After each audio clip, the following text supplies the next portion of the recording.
Well, I'm Chris. This is a little update on the channel. We're going to go through my projects and just talk about what I've been learning. So I didn't know I was off today, so I will be working on my RC stuff on the holidays or days off from work. So in my last video, I talked about not using that collar piece, two-piece to resize your sleeves because you can crush them. And I still stand by that. If you ever see the way that they do it professionally, they have a way that they evenly apply pressure either from the inside or the outside.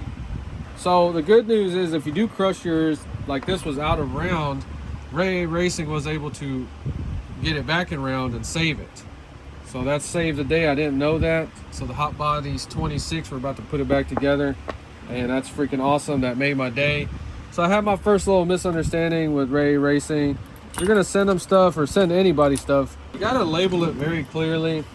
So I sent him 3 Kyosho pistons and sleeves, and he had got it confused and thought I only sent him 2. He was telling me that one of them was good and one of them was bad. Well, the one that was good was this GX15 right here that I had resized. And as you can see, it's back in the engine ready to go. And it turned out these ABN, anything with this crap in here, you want to avoid it. The bug was talking about that you have to add extra castor oil. So if you had a brand new one, that'd be fine. Watch this video. He talks about what to do to save them. But evidently, if you run them just regular nitro fuel, you cook them. And that's pretty much what these are, cooked. And aluminum piston, brass sleeve, nickel plated. They look kind of brown. And these are garbage. Ray Racing refused these or rejected them. So that's why I was kind of looking into resizing myself and talking about not doing it with this, because if you try that on these, you're probably going to crush them wrong and then you're really screwed. Yeah, but the Nitro Talk with Ted one, that's the way I'm going to do it, where he uses a better one than this. But if you're heating it up, I think he's quenching it, doing something. I'll have to go watch the video again, but that kind of method I think will actually work. But it's a lot harder to pinch them or resize them than you think it is when you actually start doing it.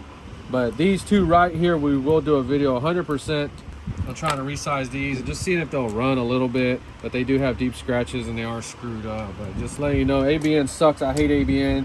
I don't regret buying these engines, but for the future, I will not ever buy that, anything to do with that. And I bought a bunch of touring car engines. Don't do that too unless you have money and time, because you'll figure out real quick why they got rid of everything. So there's a bunch of like engines like this. They're all decent. I don't care. An engine's still an engine to me, but they're missing the pull starts, starter nuts, starter shafts, pieces like that on almost all of them. They're incomplete from the bag. But here we have another ABN, and this one is cooked so bad. We're gonna try to resize this one right here. Everybody says this engine sucks, and they're saying you can put like a OS 15 thing in here. I don't know. That's why I hate the internet, because start giving you all these ideas, then you realize, oh my god, that stuff was written in 2005. I'm still happy we got carburetors, we got parts, and if you have an eBay page, you can put this stuff on there and it'll eventually will sell. So we have this DTX 18. Let me know if that's a good engine or bad engine. Supposedly it came on some kind of truggy or something, I don't know. Turned out these are all like OS based engines except for that one we just looked at. So it came with one of these. I've always wanted to put my hands on one of these. This one did have the ABN sleeve. It looks okay, so we're getting it resized, 12 CV. Okay, I don't think this one has the right carburetor. People always rob the damn OS carburetors off of them, but this guy right here, I don't know if this was a part slot or what, all the baggies, but this dude was putting something in his after run. It was killing the bearings. Seeing people put Simple Green and they mix all kinds of stupid crap up, put in Kool-Aid and WD-40 and motor oil, and there's no reason to do that crackhead shit. Like I said, every engine, every bearing is just seized up. I don't know what he was using on this crap. So this Mach 15 was in there. I didn't know this was such an old engine. This is a brand new engine right here. Like I said, when they got it, they robbed the carburetor off of it. You can always tell when they're new. They just have this extra clean look in there. And this one's got a super crazy pinch on it, but same thing. Guy sold it, pulled the damn back shaft, starter shaft, and one-way bearing, and man, you can barely find this stuff, but I'm still happy. I paid like $75 for like a whole bunch of engines. This is an old 15. I think this is Team Associated or something, but we got carburetors. We got stuff I can sell. but I really would like to get every single one of these running eventually. So in other words, I'm buying all these random engines to have them ready to go, because I want to hear how they all sound and see how they all run, and eventually I will get all of them one of these days. So this is one I bought for $75, and dumbass is just doing the unthinkable. They had it on a Savage, which I got the little pipe that I love. These are expensive. Got a little motor mount, but they had the wrong one-way bearing piece jammed in there. You can see how it's like damaged. And then they had some random back plate on there. None of this stuff fit in there, and they had it screwed down with extra gaskets. What kind of dumbass just starts sticking stuff together? If he would have looked at it or took any time, that stud on that crank doesn't even fit in this right here. So this is a completely different back plate and one-way bearing, which is cool that I have this stuff, but I have a special bucket with these mystery parts in there. I've seen this before somewhere, but we'll eventually find out what it all goes to. Now I got to find that stuff on it, which sucks, and hopefully I'll find it one day. Like I said, I restore them, clean them up. This one is ready to go, everything, and I'll get the piston and sleeve resized. So worst case scenario, I'll just sell it if I can never find the back pieces. I'm pretty sure I will. So back to the ABN stuff. So pretty much all these Kyoshos right here are garbage. You cannot find a piston and sleeve for them anywhere. So the last resort, this piston and sleeve will run. Just get them running, test out the carburetors, and just sell them for parts. I have both complete engines, which is cool. Like I said, future video, we're gonna try to pinch these both, and that will be awesome, but it really sucks. So then I have this OS Max right here, just more stuff to sell. Have the right carburetor on there, it's always cool. This is an older engine. Always look this stuff up, because somewhere out there somebody needs this carburetor, needs this block. That's $20. So in place of these two engines, we can always run this engine right here, the GX15, which I like these a lot. This is a safe engine to mess with. We can always put that on there. So all those three Kyoshos that I bought, we have all the parts for them now. I bought everything for them, and we're going to be putting a Pro 15. I've already mocked it up, everything. It goes right on there. Pro 15 Traxxas. We're pretty much going to be doing videos on how to put something that's not obsolete on something that is obsolete. You know, I think this is a Pure 10 or something like that, whatever this one is. Got everything for it. So everything's been Berryman chem dip for about an hour. You can see how it comes out, and we just blow it off with an air compressor, go through the bearings really good. And I just dump some oil down that front bearing, get everything lubed up. Every needle gets taken out, Berryman chem dipped. Every piece gets inspected. You want to oil up all your O-rings on here so you don't have any air leaks. You can actually preserve these boots by just giving them a little bath in oil that slide up for the carburetor. All O-rings, I dip them in the oil. Piston and sleeve resized.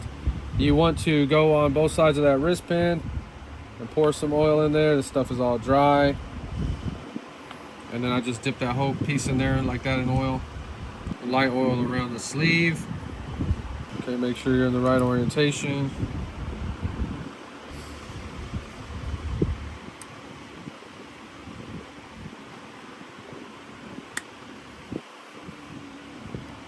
All right, extra oil in there.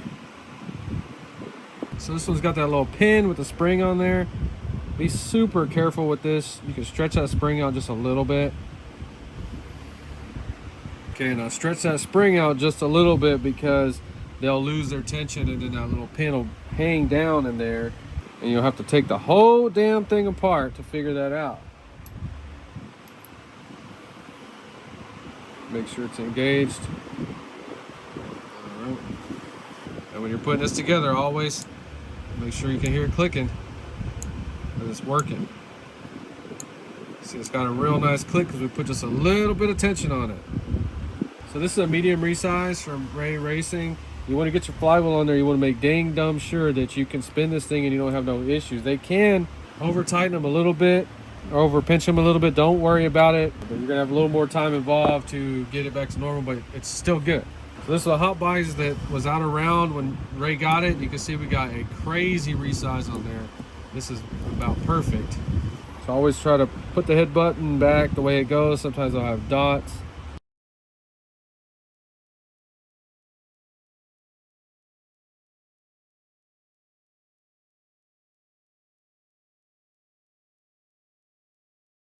So I'm just basically trying to get everything ready. This is that Ming Sang Sacker. It's like a Lightning Pro, and that's what this goes on right here.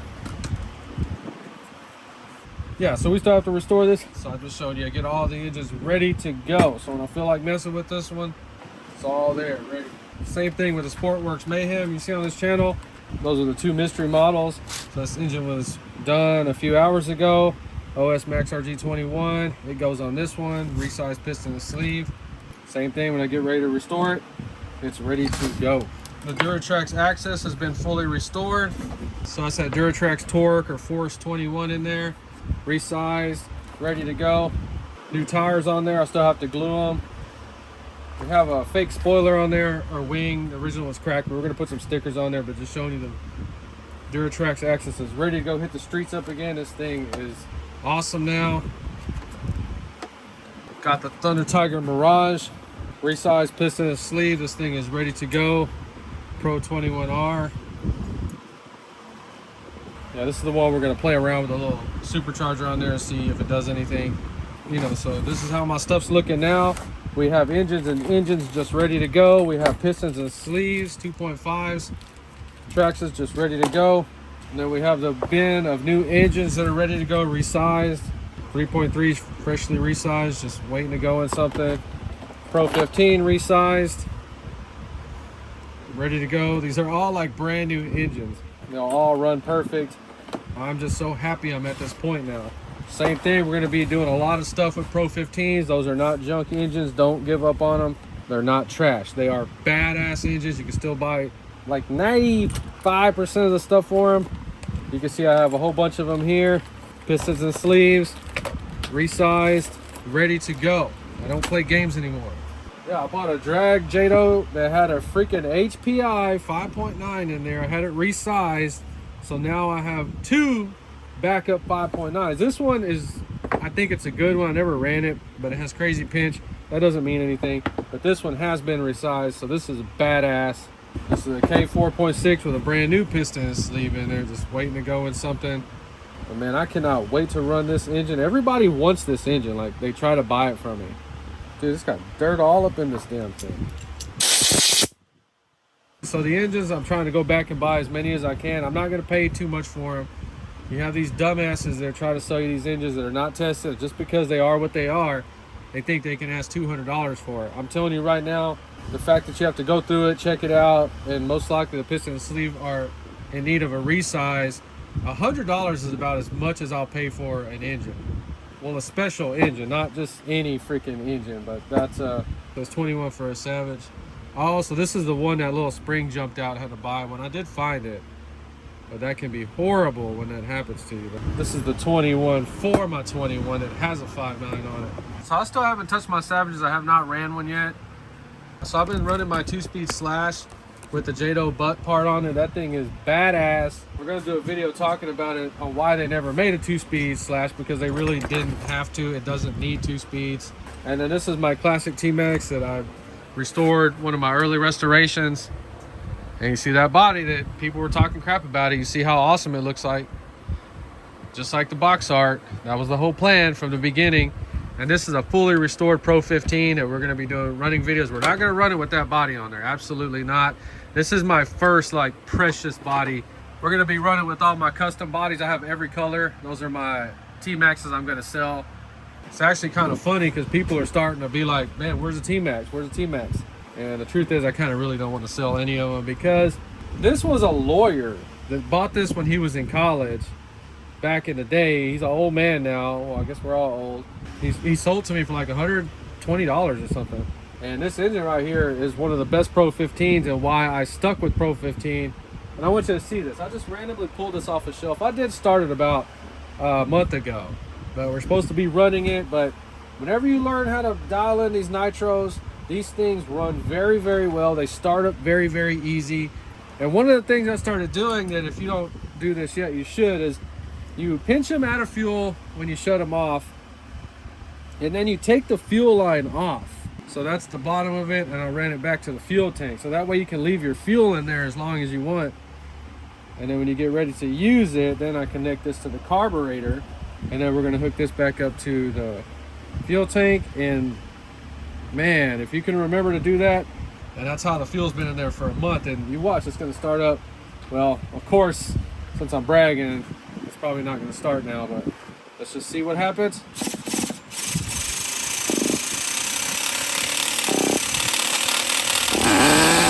Look at that.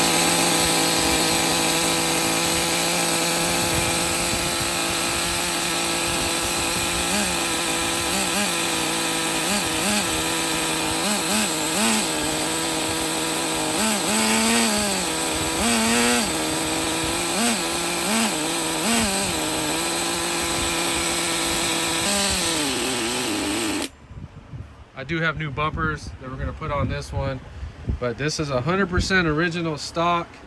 I do not care if the chassis get discolored or not, but so we're doing the 2-speed slash right now, working on that video. Then after that, we're going to go run this one, and we're going to dial it in, and we're going to get this thing running real nice. So video coming as soon as I can on this one. If you enjoyed the video, please like and subscribe, and thanks for watching.